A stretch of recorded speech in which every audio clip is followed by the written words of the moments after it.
அன்பு நெஞ்சங்களே, அனைவருக்கும் என்னுடைய அன்பான வணக்கம்.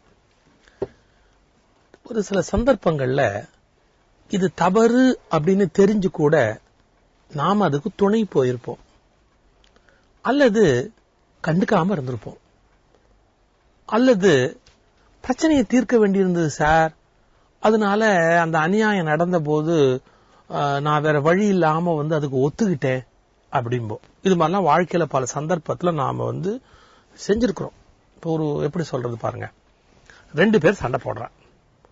2 பேர் சண்டை போடுற போது ஒரு பய பண்றது அக்கிரமம்னு நமக்கு தெரியும், அது நல்லா தெரியும், ஒரு பய பண்றது அக்கிரமம் அப்படின்னு தெரியும். ஆனா நாம அவனை காட்டி கொடுக்க முடியாது, ஏதோ ஒரு வகையில் நாம அவனுக்கு பைண்டிங் ஆயிருக்கிறோம். அப்போ என்ன பண்ணுவோம், நாம அதுக்காக அவன் அக்கிரமம் பண்றான், இவன் அடிச்சிருவானோ அப்படிங்கிறதுக்காக சரி விடுங்கப்பா, பிரச்சனையை விடுங்கப்பா, என்ன நீங்க பிரச்சனையை பேசி இப்ப உண்மையில என்ன சொல்லணும், டேய் நீ தாண்டா தப்பு பண்றேன்னு நேரா நெஞ்சுக்கு நேரம் சொல்லணும். சொல்ல மாட்டோம். நாம ஏதோ 2 பேருக்கு சமாதானம் பண்ற மாதிரி, ஏதோ தப்புங்கிறது 2 பேருமே அங்க பண்ணிக்கிட்டு இருக்கிற மாதிரி, யாரு நல்லது தப்பே பண்ணாதவனையும் நம்ம குற்றவாளியா ஆக்கிடுவோம். எங்க ஊர்ல பத்திரிகைலாம் அப்படிதான் பண்ணுவான். எப்படின்னா, பத்திரிகையில ஒரு பக்கத்தை மட்டுமே ஆதரிச்சு எழுதுனா அந்த பத்திரிகையை இன்னொரு அரசியல்வாதிக்கு கோவம் வந்துடும். அதனால சமாதானமோ புத்தியோ சொல்லும் போது 2 அரசியல்வாதிக்கு சேர்த்தே சொல்லுவா. ஒரு தப்பு பண்ணவன் ஒருத்தர் இருப்பான், தப்பு பண்ணாதவன் ஒருத்தர் இருப்பான். பட் அறிவுரை சொல்லும் போது 2 பேருக்கு சேர்த்து தான் எழுதுவாங்க. பத்திரிகை தலையங்கள்லாம் பார்த்தா இதுல 2 பேருக்குமே அறிவுரை சொல்ற மாதிரி பொதுவா எழுதிருவாங்க. இவர்கள் இருவரும் பெருந்தன்மையோடு நடந்து கொள்ள வேண்டும் அப்படின்னு. எவன் அயக்குத்தனம் பண்ணானோ அவனை எக்ஸ்போஸ் பண்றது கிடையாது. ஏன் கிடையாது அப்படின்னா, பிரச்சனை வந்தா என்ன பண்றது, ஒரு பெரிய துன்பத்தில் போய் முடிஞ்சிட்டா என்ன பண்றது. இப்ப நீங்க வீட்லயே எடுத்துக்கங்களேன், மனைவிக்கும் தாயாருக்கும் ஒரு பிரச்சனை வருது. நம்ம யாருக்கு பேசுறது? ஒரு கணவனா இருக்கிறவன் யாருக்கு பேசுறது? யாருக்கு பேசினாலும் பிரச்சனை ஆயிடும். தாயாரை சப்போர்ட் பண்ணி பேசினா மனைவியோட முகம் வாடி போயிடும், குடும்பமே நடத்துறது கஷ்டமா போயிடும். அதுக்காக இவ்வளவு வருஷம் நம்மளை பெற்று வளர்த்த தாயார மனைவி கடுமையா திட்டும் போது கம்முன்னு ஒண்ணுமே நடக்காத ஜடம் மாதிரி பொணம் மாதிரி அப்படியே சில ஆம்பளை அப்படியே இருப்பான். உயிரோட இருக்க செத்தே போலாம், வரலாம், கம்முன்னு அப்படியே இருப்பான். ஒய்ஃப் பிடிச்ச அம்மாவை திட்டிட்டே இருப்பான், ஒண்ணு கண்டுக்க மாட்டான்.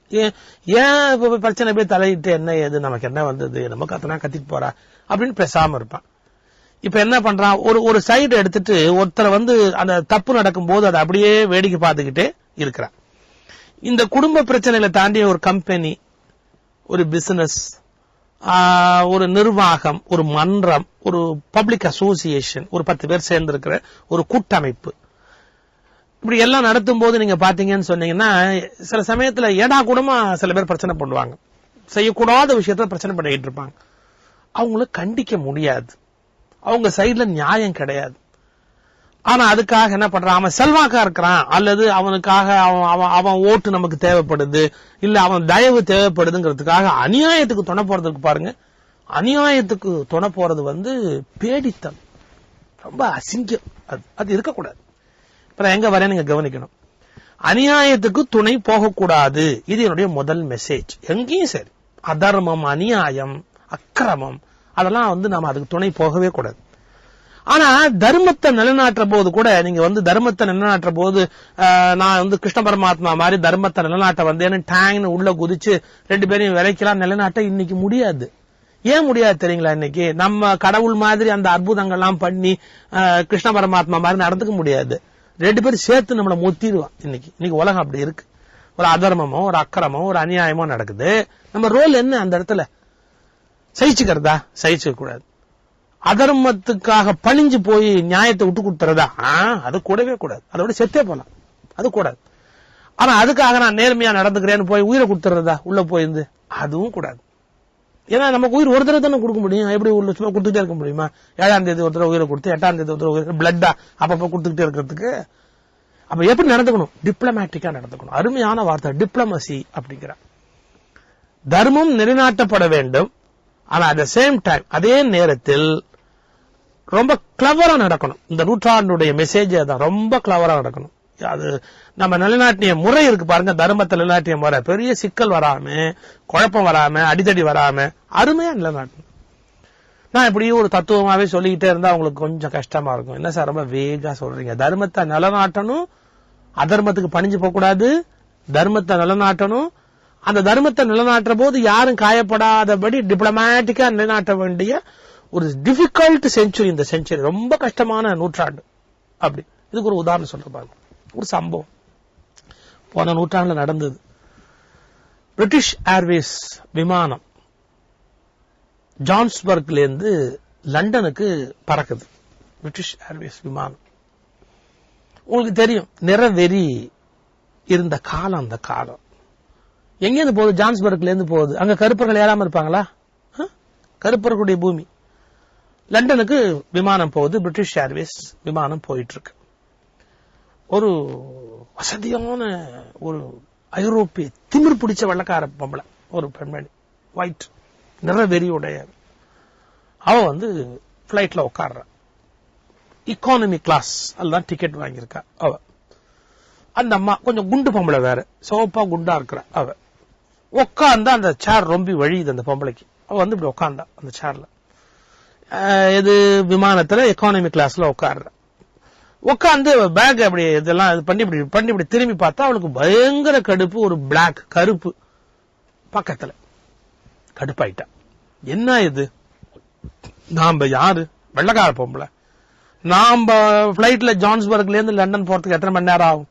அவ்வளவு நேரம் இந்த கருப்பு பக்கத்துல உட்காந்துருக்கிறதா? இந்த கருவல் பக்கத்துல நம்ம எப்படி உட்காந்துக்கிட்டு இருக்கிறதுன்னு ஒரு எரிச்சல் அவளுக்கு, ஒரு கோபம், அகங்காரம், நிறவெறி கொதிக்குது ரத்தத்துல. இப்படி பார்த்தா முகத்தை சுழிச்சா அருவருப்பான உடனே அந்த ஏர் ஹோஸ்டஸ் இப்படி கூப்பிட்டா. திமிர் பிடிச்ச பொம்பளை இப்படி கூப்பிட்டா. இங்க என்ன நடக்குது பாத்தியா? What is happening here? Ticket கொடுத்த போது பக்கத்துல கொடுத்துட்டேன், என்ன பண்ண முடியும்? அந்த ஏர் ஹோஸ்டஸ் கூப்பிட்டா, வா அப்படின்னு. See what is happening here? என்ன நடக்குதுன்னு பாத்தியா நீ? Do something.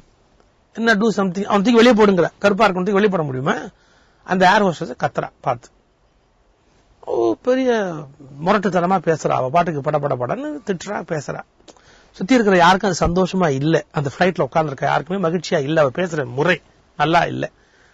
அந்த ஏர் ஹோஸ்டஸ் எவ்வளவு கெட்டிக்காரின்னா சொன்னா, நான் சாதாரணமான ஆளு, இங்க ஏதாவது பண்ணணும், சேஞ்ச் எல்லாம் பண்ணணும்னா எனக்கு பவர் இல்ல. நான் பெட்டர் வந்து இவர் விமான ஓட்டி, அவர் தான் சீஃப் எல்லாருக்கும் இல்லையா, பைலட், அவர்கிட்ட போய் நான் கேட்டுட்டு என்ன பண்ணணுமோ, மேடம் டோன்ட் வரி, நீங்க வந்து வருத்தப்பட வேண்டியிருக்காது, I will do the needful. டெஃபினட்டா அது ஏர் ஹோஸ்டஸ்க்கு அந்த சாமர்த்தியம் இருக்கணும். இதான் சொன்னேன், அயோக்கியத்தனம் பண்றவங்ககிட்ட கூட உங்க பகைமையை காட்டக்கூடாது சார். இன்னைக்கு தப்பா போறாங்க பாருங்க. அவங்ககிட்ட கூட நீங்க ஓப்பனா தர்மத்தை நின்னாட்டுவேன், யதா யதா ஹி தர்மஸ்ய க்லானித் பவதி பாரதன்னு பகவத்கீதையில ஆரம்பிக்க கூடாது. இன்னைக்கு சூழல்ல டிப்ளமேட்டிக்கா நடந்துக்கணும். என்ன, உங்க கஷ்டம் எனக்கு புரியுது, you are under trouble, I know, நீங்க ரொம்ப சிரமத்தை இருக்கிறீங்க அப்படின்னு ரொம்ப ப்ரைசிங்கா ப்ளீசிங்கா எல்லாம் பேசுறா. அந்த ஏர் ஹோஸ்டஸ் எவ்வளவு கெட்டிக்காடி பாருங்க. எல்லாம் பேசிட்டு நேரம் உள்ள போட்டேன். போயிட்டு திரும்பி அங்க ஒரு 10 நிமிஷம், I very sorry madam, very sorry, இங்க எக்கானமி கிளாஸ் ஃபுல்லா டைட்டா இருக்கு, எங்கேயுமே சேஞ்ச் பண்ணவே முடியாது, சீட் எல்லாம் ரீஅரேஞ்ச் பண்ண முடியாதபடி, ஐ எம் வெரி சாரி. அப்படியே பணிவா சிரிப்பா புன் சிரிப்பா அந்த பொம்பளைட்ட கேட்கறா. ரொம்ப பணிவா போயிட்டு கேட்டுக்கிட்டு இருக்கிறேன். அவன் ஒத்துக்க மாட்டேங்கிறா. ராட்சசி, வெள்ள ராட்சசி. கத்துறா, கோவத்துல பயங்கரமா கத்துறா. இங்கேருந்து நான் லண்டன் போற வரைக்கும் how it is possible? அந்த அருவருப்பான நரகத்தில் இருக்கிறாளாம். I am in hell.